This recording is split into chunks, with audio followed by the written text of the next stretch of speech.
Hi madam. మీ పేరు? నా పేరు రఘుపతి అండి. రఘుపతి గారు, ఇప్పుడు మనకి ఏపీలో ఎలక్షన్స్ అయితే వచ్చాయి కదా, సో నెక్స్ట్ ఏ గవర్నమెంట్ ఫామ్ అయితే బాగుంటుంది అనుకుంటున్నారు? ఆబ్వియస్గా కూటమి వస్తుందండి. అవునండి.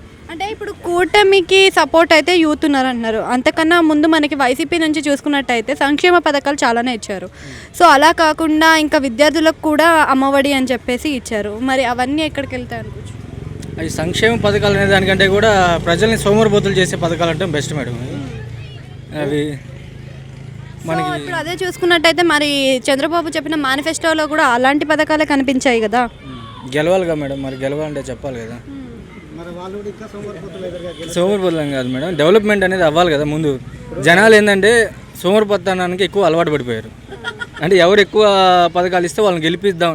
చంద్రబాబు ఉద్దేశం ఏంటంటే గెలిచిన తర్వాత ఏదైనా డెవలప్ చేసేదానికి, అది రాష్ట్రాన్ని ఎలా డెవలప్ చేసుకోవాలి.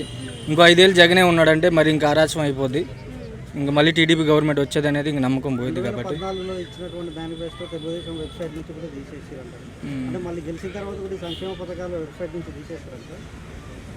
ఇప్పుడు ఎంత అప్పుల్లో పెట్టుకొని మరి మీరు ఇస్తానని అడగడం కూడా అది కరెక్ట్ కాదు కదా సార్. మీరు అంటే పబ్లిక్ అంటే ప్రజెంట్ ఉన్న సిచ్యువేషన్ ప్రకారం అయితే టీడీపీ అధికారంలోకి రావాలి ఫస్ట్ థింగ్. టీడీపీ రావచ్చు, ఎవరైనా రావచ్చు, కానీ ఇప్పుడు మనం ఇచ్చిన హామీలు అమలయ్యేటట్టు ఉండాలి కదా, రియాలిటీలో ఉండాలి కదా. రియాలిటీలో ఏది రియాలిటీ ఉంది సార్? ఇప్పుడు సచివాలయాలు తాకట్టు పెట్టి ఇట్లా మనకి ఇట్లా ఉద్యోగాలకి జీతాలు ఇవ్వడానికి ఇబ్బంది పడుతుంటే మనం వచ్చి పథకాలు ఇన్ని ఎట్లా తెచ్చేస్తారు సార్ ఎవరైనా?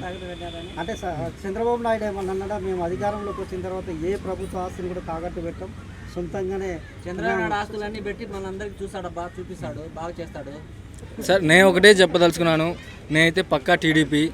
నేను ఇప్పుడు కాబట్టి టీడీపీ రావాలి, అంతే. టీడీపీ రావాలి, వస్తేనే కొద్దిగా అరాచక పాలన. వైసీపీ గవర్నమెంట్ ఫామ్ అయితే స్టీల్ ప్లాంట్ పెట్టిస్తాను అంటున్నారు కదా వైజాగ్లో, మరి పెట్టించే అవకాశాలు ఉండే ఏమైనా ఛాన్స్ ఉందా? అంటే చంద్రబాబుకి కూడా ఇన్నాళ్ళు అధికారంలో ఉన్నా, ఇంత ఎక్స్పీరియన్స్ ఉన్నా తెలియదు. అంటే వైసీపీ గవర్నమెంట్లో చూశాడు, ఇన్ని అరాచకాలు చేయొచ్చా, అధికారం ఉంటే ఇన్ని చేయొచ్చా, ఇన్ని దారుణాలు చేయొచ్చా అనేది నేర్చుకున్నాడు. కానీ చెయ్యడు, ఎప్పుడు చేస్తాడని అనట్లేదు. ఇంక ఇటువంటి జరగకూడదనే ఉద్దేశంతోనే కూటమి రావాలని అందరూ ఏకమయ్యారు. నేను పక్కా టీడీపీ. నేను ఎప్పుడు తాగిన మ్యాంగో జ్యూస్ తాగుతాను, ఎందుకంటే అది ఎల్లోగా ఉండిద్ది కాబట్టి. జై తెలుగుదేశం, జై చంద్రబాబు.